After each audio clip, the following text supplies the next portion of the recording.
Hello everyone, আসসালামু আলাইকুম। সবাই কেমন আছেন? আশা করি ভালো। আলহামদুলিল্লাহ আমরা ভালো আছি। তো সবাইকে ঈদ মুবারক। কোরবানি ঈদ উপলক্ষে সবাইকে ঈদ মুবারক, ঈদ উল আজহা। আজকে হচ্ছে আমাদের বাংলাদেশে কোরবানি ঈদ। তো আমার ভিডিওটা ছাড়তে একটু লেট হয়ে গেছে, যেহেতু কালকে কোরবানি ঈদ চলে গেছে। আজকে সারাদিন গেছে অনেক ব্যস্ত মেয়েদেরকে নিয়ে। তো সকালবেলা ঘুম থেকে উঠে আমার মেয়েদের গুছগাছ করিয়ে হচ্ছে এই তো আলহামদুলিল্লাহ ওদেরকে কাপড় চোপড় পরে ওরা হাঁটতেছে বাহিরে। তার মধ্যে হচ্ছে আমাদের গরুটা নিয়ে আসছে, তো এই তো একটু শেয়ার করলাম। কোরবানি কিন্তু শুরু হয়ে গেছে। তার মধ্যে হচ্ছে আমার দুইটা বাস্তি হচ্ছে বাকি ছিল মেহেদি দেওয়ার, ওরা রাত্রে আসছিল। পরে যেহেতু আমার মেয়েরা একটু জ্বালাতন করতেছিল, ওরা আবার সকালে আসছে, তো ওদেরকে মেহেদি দিয়ে দিলাম। তার ফাঁকে এখন হচ্ছে আমিও গোসল করে দিব। মেহেদি দেওয়ার পরে আমি গোসল করে নিলাম। নেওয়ার পরে তো গরু জবাই শুরু হয়ে গেল, কোরবানি। তো আলহামদুলিল্লাহ কোরবানি যেন সম্পন্ন করতে পারি, এই দোয়াটা সবাই করবেন। আজকে ব্লগটা একদম হচ্ছে মাংস রান্না পর্যন্ত করবো।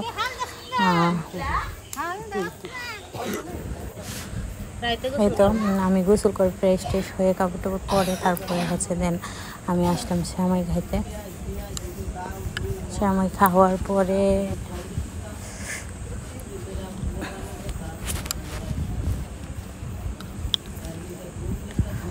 ঈদ আসছে আর সেমাই খাবো না তা তো হয় না, মানে সেমাই না খাইলে কিন্তু ভালোই লাগে না। আর আমার লাচ্ছা সেমাই অনেক বেশি পছন্দ, আর আমি যেভাবে পছন্দ করি ওইভাবে রান্না করা হয়েছে। নারকেল কুড়িয়ে তারপরে হচ্ছে ভালো করে দুধ ফুটিয়ে লাচ্ছা সেমাই রান্না করা হয়েছে। লাচ্ছা সেমাই আমার অনেক বেশি ফেভারিট আর পছন্দের একটা খাবার। তো প্রত্যেক ঈদে মাঝে মাঝে আম্মা এমনিতেও রান্না করে, আর আম্মার হাতের এই খাবারটা আমার কাছে অনেক ভালো লাগে। তারপরে হচ্ছে কলিজা চলে আসলো বাড়িতে, আসার পরে রান্না হয়ে গেল, ভাত খেয়ে নিয়েছি এখন কলিজা দিয়ে। কোরবানির গরুর মাংস কলিজা।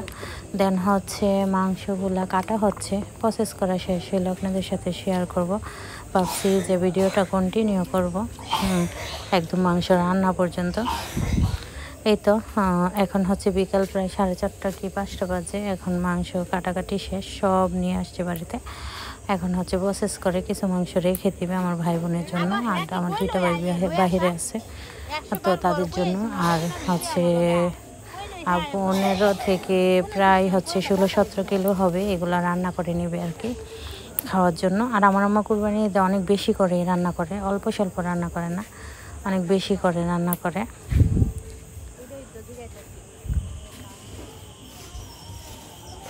এই তো আমার আম্মা হচ্ছে আমার ভাই বোনের জন্য রেখে দিচ্ছে মাংস। তারপরে হচ্ছে রান্না চড়িয়ে দিল। এখন হচ্ছে প্রায় বেজে গেছে রাতের 8টা। যেহেতু বাচ্চা, আমারও দুইটা মেয়ে, আমার ভাইয়ের একটা ছেলে একটা মেয়ে, ওরা অনেক জ্বালাতন করতেছিল, তো ওদেরকে টেক কেয়ার করতে তারপরে সব কিছু মিলে একটু দেরি হয়ে গেছে। তো রাত 8টার দিকে হচ্ছে রান্না শেষ হয়। এই তো আমার আম্মা এত বড় হাঁড়িতে মাটির চুলায় রান্না, কী স্বাদ মায়ের হাতের মাটির চুলায় রান্না, অসাধারণ একটা রান্না। আর গরু মাংস কিন্তু আমার অনেক বেশি ফেভারিট, যদিও আমি এত বেশি খাই না, অল্প করে খাই আমার হচ্ছে। এই তো আচ্ছা যাই হোক, তো আমার আম্মা হচ্ছে নাড়াচাড়া দিয়ে নিয়েছে আর কি মাংস কষিয়ে। আর আমার আম্মা হচ্ছে মাংসটা কীভাবে বসিয়েছে আমি বলে দিই। বলের মধ্যে সব কিছু দিয়ে একসাথে মাখিয়ে তারপরে হচ্ছে পাতিলে পেঁয়াজ দিয়ে বাগার দেওয়ার মতো করে হচ্ছে মাংসটা রান্না করে। আর এইভাবে আমার আম্মার হচ্ছে কুরবানি মাংস জন্মের পর থেকে খায় আসছে, তো খুবই মজা হয় আর অনেক লোভনীয় হয়। আর রান্না দেখেই বুঝতে পারছেন। আর মাটির চুলার রান্না কিন্তু অসাধারণ, যেহেতু আমরা হচ্ছে পারিবারিকভাবে ঢাকাতে থাকি শ্বশুরবাড়ির লোকদের সঙ্গে, তো ওইখানে কিন্তু সবসময় হচ্ছে রান্না হয় গ্যাসে। তো ওইটা আচ্ছা যেমনই হয়, কিন্তু সবচেয়ে বেশি মাটির চুলার হচ্ছে রান্না বেশি মজা হয়। এই তো আম্মা আমাকে হচ্ছে উঠাইয়া দিল যে মাংস সিদ্ধ হয়েছে কিনা দেখার জন্য। তো উঠাইয়া দিতে দিতে কিন্তু 5-6টা মাংস খেয়ে ফেলছি আলহামদুলিল্লাহ। সর্বপ্রথম আমি কোরবানি মাংস খাইলাম। আর একটু হবে, মানে একদমই সফট হয় নাই, কিন্তু মোটামুটি হয়ে আসছে। আমাকে বললাম যে আর একটু সিদ্ধ হবে। আর কে কোথায় আছেন, কীভাবে ঈদ কাটাইছেন অবশ্যই আমার ভিউয়ার্সরা জানাবেন। কুরবানি ঈদ ব্যস্ততার মধ্যেই কাটলো সবার। আমি যেমন ব্যস্ত ছিলাম সবাই কিন্তু কুরবানি ঈদে ব্যস্ত থাকে। আর ছেলেরা হচ্ছে কুরবানি ঈদে গরু কাটা নিয়ে ব্যস্ত থাকে, আর মেয়েরা হচ্ছে ঘরের কাজ নিয়ে রান্নাবান্না সব কিছু নিয়ে ব্যস্ত থাকে। রোজার ঈদে হচ্ছে সবাই সকালবেলা খাওয়া দাওয়া করে ঘুরতে চলে যায়। আর কুরবানি ঈদে এত এত কাজ করার পরে ঈদের 2 থেকে 3 দিন পরে হচ্ছে বেড়াইতে ঘুরতে যাওয়া লাগে, যেহেতু অনেক মাংস প্রসেস করতে হয়, তারপরে গরুর ভুঁড়ি প্রসেস করতে হয়। আলহামদুলিল্লাহ রান্নাবান্না পুরো ডান, শেষ, সব কিছু কমপ্লিট। এখন সবাই গোসলাদি দিয়ে আরামায়েশ করে অল্প করে খাচ্ছে। তো আমি চলে গেলাম যে অল্প একটু ভাত নিয়ে হচ্ছে একটু মাংস নিয়ে খাই। খালি মাংস তো বেশ কয়েকটা টুকরা খাইলাম, দেখি এখন খেয়ে কেমন লাগে। তো সবাই বলতেছিল খাওয়ার জন্য, এই তো ভাত নিয়ে আর অল্প একটু মাংস নিয়ে এসেছি। ভয় পাচ্ছি যেহেতু অনেক গরম, তেমন বেশি খাওয়া দাওয়া করতে চাচ্ছি না।